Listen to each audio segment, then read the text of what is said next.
My gosh, Jen, I was just looking at your resume and there's so much I didn't know about you. But as far as on-camera work goes, I've recently just seen you in Welcome to Chippendales, where you played Steve's attorney. Was there any video you had on her, or was it just all in the script for you to portray her? Obviously, she's a real individual. She was a made up character. There is a small handful of made up characters in this Wow. show. Yes. One of them is Andrew Rannell's character, who plays Murray Bartlett's love interest and financier. Later in and his character is made up, and my character is made up. So we just sort of helped move the story along as needed. Wow. I assumed Yeah. she was real because obviously he's going to need a very serious attorney to have his back through all of the various legal Many challenges he's had. many troubles that he had. No, mine, there was no lawyer mentioned in any version of the story that I've heard, although I'm sure he must have paid a fortune in legal assistance and had some mighty legal teams over the years. But I think the idea of having this exasperated power lawyer was the way to go. So I I was mean, happy to get to she do was it. working overtime to Yeah. defend this Yeah. man. And even he was pushing the legal boundaries of her sanity, I should say. It just kept on being like exasperation. I mean, I feel like at that time there weren't that many like serious female power lawyers. There existed obviously, but there weren't that many of them. So the idea of coming across this mogul, also from an immigrant family, also from that sort of outsider culture, and like having respect for his business acumen, but also like, oh my God, this guy's a mess. Like, what's he doing? And what's he doing to her? And how is he running his family and his business operation? It was really fun, and it was a fun line to walk. And I feel like Cheryl starts the show feeling like, yes, of course she can help because she can do anything, and then it becomes clearer and clearer that he is just There's a line bent. she has to draw. He is bent on his own self-destruction. Like that is happening. So Well, I mean, he wants to challenge everything, or he thinks it's like legally, like no matter what, you can challenge it. And you're like, no, there are clear evidence you've done these things. There's only so far you can push the boundaries of getting away with something, Steve, which I don't think at least this version of Steve truly understands or grasps. I mean, yes, there is a judicial system that allows for you to challenge these things, but when there is evidence against you, there's you can't overturn the evidence. That's right. you can only take it so far. Like if you're going to continue to break the laws or continue to just disregard them, like how far can you go? Like there are limits to how far even a very talented and creative lawyer is going to be able to take you. I think that your work with Annalie Ashford really showed that because it showed that the two of you had more of a grasp on the reality of the legal boundaries for Steve and tried to get him to understand it more, which I loved the camaraderie. It sort of seemed that both of you seemed to develop as like the two of you had an understanding. You both knew where the lines were right and wrong were, and both of you tried to really impress it upon Steve to deaf ears, as we Yeah, know. unfortunately, upon deaf ears. I mean, I to have that kind of camaraderie represent because they both are in business together and they're supposed to be a partnership. It would make sense that they would be the ones with a camaraderie going, and that he's the wild card. And I like the idea. It's insinuated that we have a relationship, a friendship that continues beyond all of it. I felt that the two of Yeah, you had a strong bond. Watching the two of you interact, that the two of you could have been friends outside of the work that you did, and that really did show on screen because the two of you seem to be, you're both, women of stature and you have, both have degrees in your field and things like that. But it truly seemed that the two of you were there because you got along and there was a trust between the two of you. I really think that you and Annalie really portrayed that on the screen. I am so happy that you saw that. I'm really happy that that came across. It felt like her character and my character had a real shorthand. Like we were able to how with a friend you're able to convey messages and you're able to convey nuance very subtly, very She's like, quickly. Cheryl, you Our see what I characters deal had with that. every day. Right. Exactly. And I'm like, he's yours. He's yours. I don't know. Hands off. Okay. Whatever you say. I'm just here So, to defend his business. I'm here to help you guys run your business, but we'll talk after this, meet up for coffee, and really right. give the tea. Right. We'll really talk. Right. We can discuss this later. Exactly. Yeah. We'll meet up for drinks or whatever, and If you we'll need a talk it through. divorce attorney, and there's somebody in my office. Like that, yeah, it's it was like that. I mean, what was it that you knew about the case going into this, and what part did you really learn along the way? I knew a lot about the case going into it. I mean, this had been the script that I was aware of for a very long time. So I knew a lot about the whole Steve Banerjee Chippendales thing. I knew about the Dorothy Stratton Star 80 Paul Snider angle. I knew about what happened between Kumail's character and Murray's character. I knew all of that backstory. And the other part of the question that you asked me was, and what did I What did you learn learn about it along the as we way? went? What I learned along the way that was really fascinating was how likable everyone was. Like if you get beneath the terrible actions that certain people took, if you got behind the bad behavior, these people had very clear motives and had very clear intentions. I mean, Steve Banerjee, he went off. He lost it. He lost sight of what he was working toward. But in the end, it was just that he wanted to protect his family and wanted to protect what he'd worked for and wanted to protect this dream he had. He just totally went overboard. He like went off the rails. Uh, I'm amazed at how in Kumail's portrayal, even with him doing these unspeakably terrible things, he's still so likable. Like you feel for him and he's doing unspeakable things. And he's just, your It's heart the goes with American him. dream, and he's trying so hard to do that. But at the Yeah. same time, he doesn't understand that more isn't more. There is a line, and that you have his wife obviously tries to impress upon more isn't more.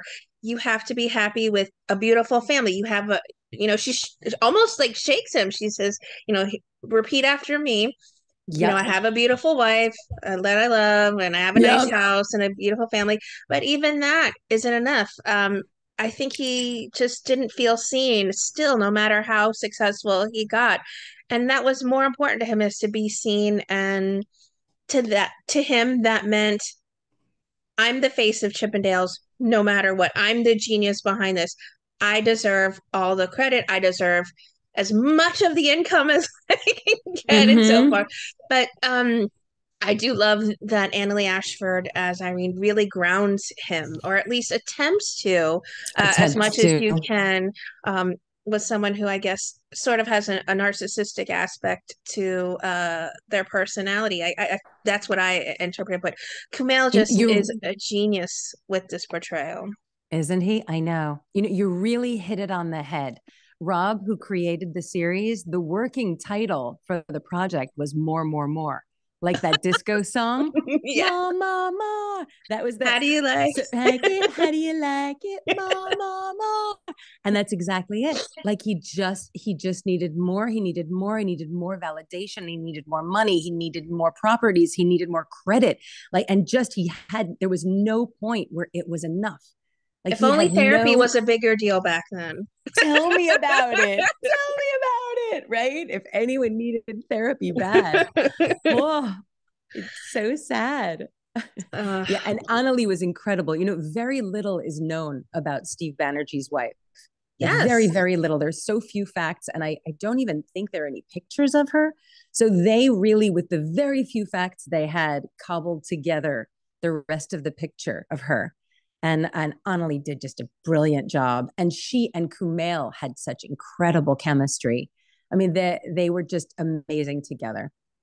I mean, I looked at the photos that you shared of your time working on the series, and Kumail just seems like a lovely individual um, that immediately drops the Steve Banerjee portrayal of, he there's no comedy in this, and he just, but like the pictures that you shared, you immediately see the true person behind this. Talk about seeing him his on-screen work in Steve Banerjee, and then when you guys would yell cut, and you guys would just have a beautiful rapport where it was like talking to a friend and just getting to know someone in the industry. Well, he did. We became friends. He and Annalie and I all became friends, and that we hung out with their spouses. I mean, they're great. They're wonderful. Yeah, they both are just lovely people. They all are lovely people. This was a very lucky situation where everybody in the cast was just dreamy and really a pleasure and like nice people. I was just worried. Honestly, I was like, I wanted to be worthy of his portrayal when I was doing it. I kept on saying, like, I want to make sure to keep it subtle. I don't want to in any way like throw his performance because I was in a bunch of scenes that were very important for the trajectory of the story. And so I wanted really to be a tool for the storytelling, for the director, for the other actors to really help them be shiny and do what they needed to do in these really important moments. Um, no, he was great. He's a lovely guy. He's a very down to earth, sweet, wonderful, charming, funny, generous, good person. And when he was in character, he got very focused. He was very determined, and he never was like, I don't know. He was never pretentious about it. He was able to shift and talk to you and be a perfectly lovely, sweet, nice person and have these moments in these scenes. He was great. As was Annalie. Annalie is like a cheerleader. I Annalie will mean, do talk things. about Yeah. supporting actress. She was incredible in this. So Yeah. I'm looking forward to people recognize the series. I mean, I personally tweeted how incredible Kumail was at getting to that almost boiling point cusp, and then you see it simmering, and Yeah. then there are times, obviously, when he does boil over. I mean, when we clearly know those moments, but it's just a wonderful series all around. Very, very well done. What I'm kind of so fan glad you feedback? enjoyed it. I'm so glad. What kind of fan feedback have you been receiving through your social media, through family, maybe, or friends?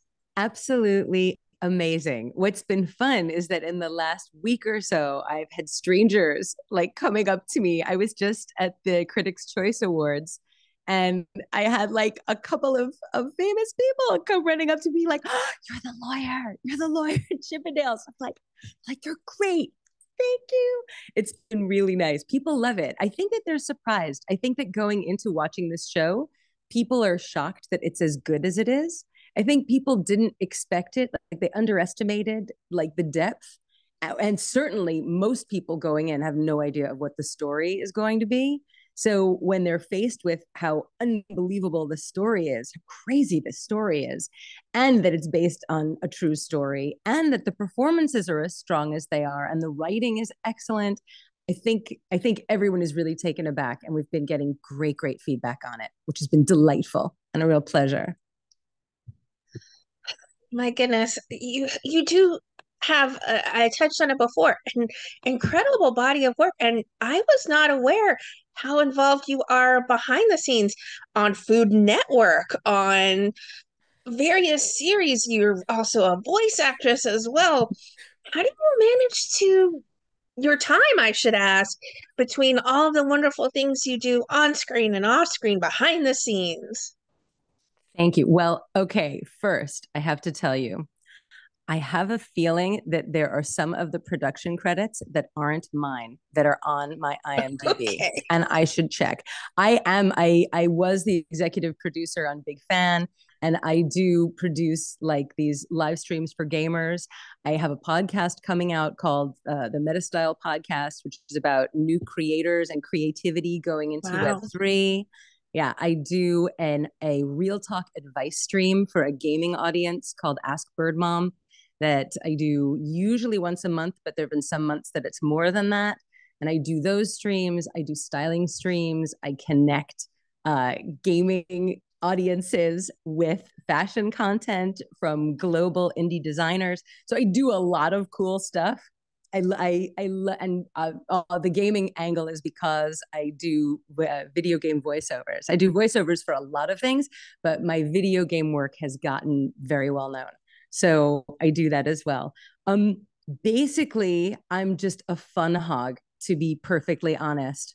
I love doing the things I love doing. And when it turns me on and it feels like it's all part of the brand, I end up doing it. And so I felt very naturally led from one project and from one sphere into the next.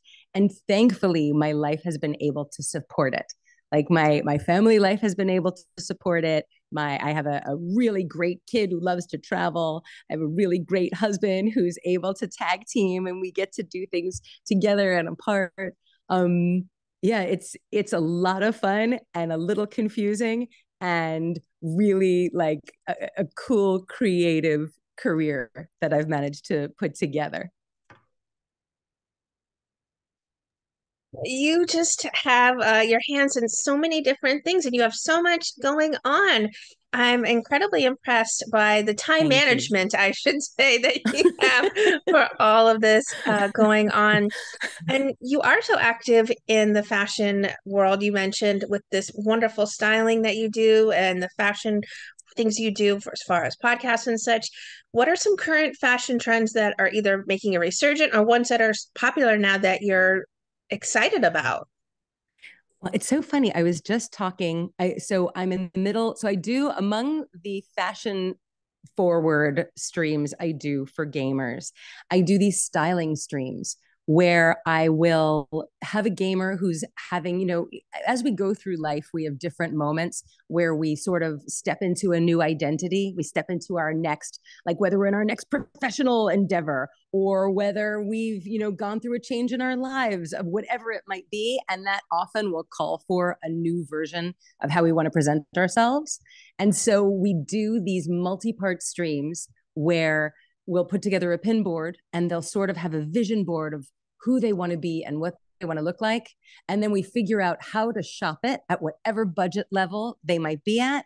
And then we have a fashion show and we try everything on. So we're right now going between stages 2 and 3. And we were talking all about trends and what we're seeing. So, there's been this huge wave of pink that everyone is consumed with all the pink. And the next colors that are coming there's this delicious emerald green and lots of orange. So happily, like all these colors are continuing. The pink thing started before the pandemic, and then everyone sort of had to sit on hold with their merchandise. And then when we all got out of our houses, that's when there was the pink explosion in the stores. But the next thing that we're seeing lots of is this delicious green, this like bright great green, and then lots of orange. So there's that. And then there was a big return, I think, across zeitgeist stylistically in home decor, in lifestyle decor, in all of it that was with the pandemic made everyone a little bit like hungrier for homey and cozy and old timey and old fashionedy. So I'm seeing like sort of more old fashionedy classic accessories. That the whole rise of Wednesday, that TV series, and everybody loving how buttoned up and goth and black it is, but it's actually very buttoned up styling.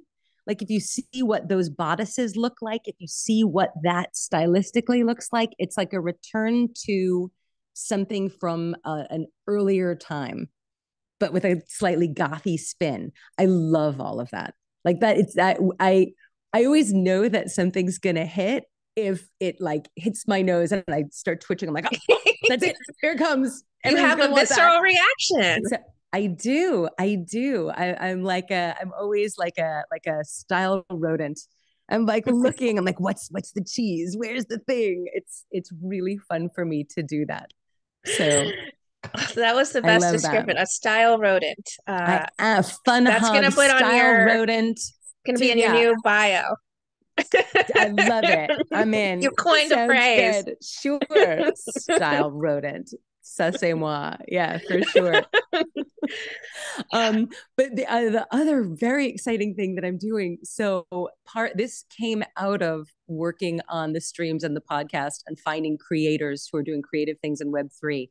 I got involved with this amazing production.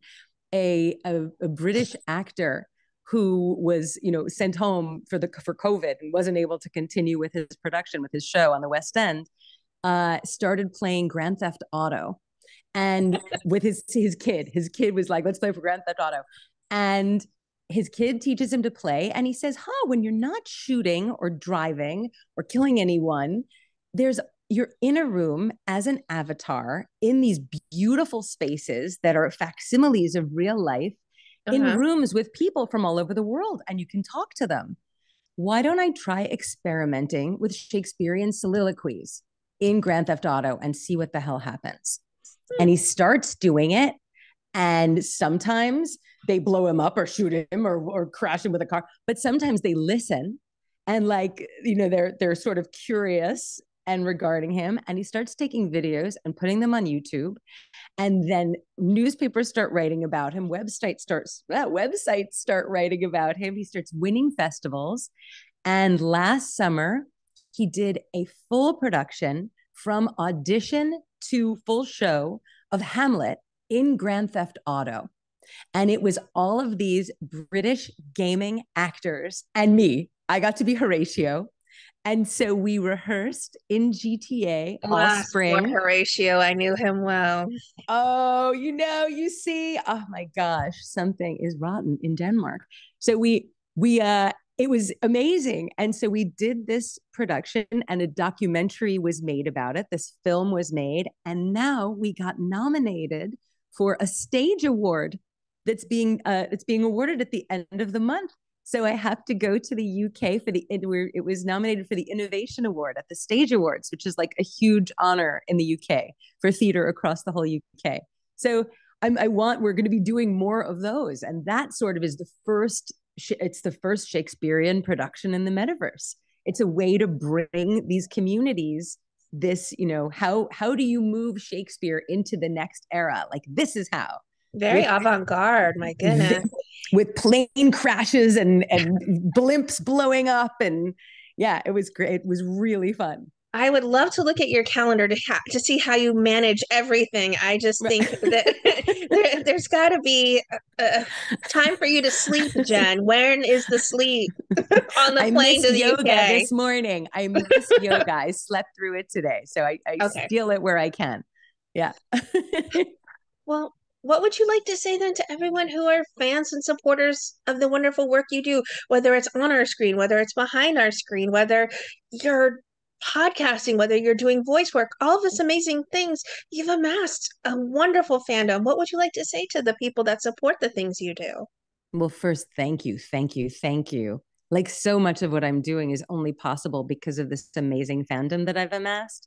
So thank you. It's mostly my Overwatch community, and then all of the rest of the communities that have built around that community. I'm so grateful. I've had such wonderful experiences with meeting people and getting to talk to people and having like very meaningful, intimate conversations with all of these fans from around the world. I'm so touched and I'm so uplifted. So thank you to everyone. So that's first. And then if you're going out and pursuing what you want to do, there's no such thing as no. It's just if someone is saying no, other than in matters of consent, obviously, but other than in matters of consent, if someone says no, it just means they don't know how to do it. So just keep going forward. Do all of the things that you love, and you'll see you have no idea how they'll come together. Like, that's the thing that I didn't know. If you just do all of the things you love and just focus on making sure that you're keeping your energy high and staying like with your muse, you don't know how some crazy thing like being a gaming actress and a fashion person and a great talker is going to end up with you doing, I don't know, Shakespeare in the metaverse and podcasts and, who knew? If you had Being on told a me, hit yeah, Hulu series. being on a hit Hulu series, pretty great, pretty fun. Yeah, and there is no expiration date. That's the other thing I would tell people.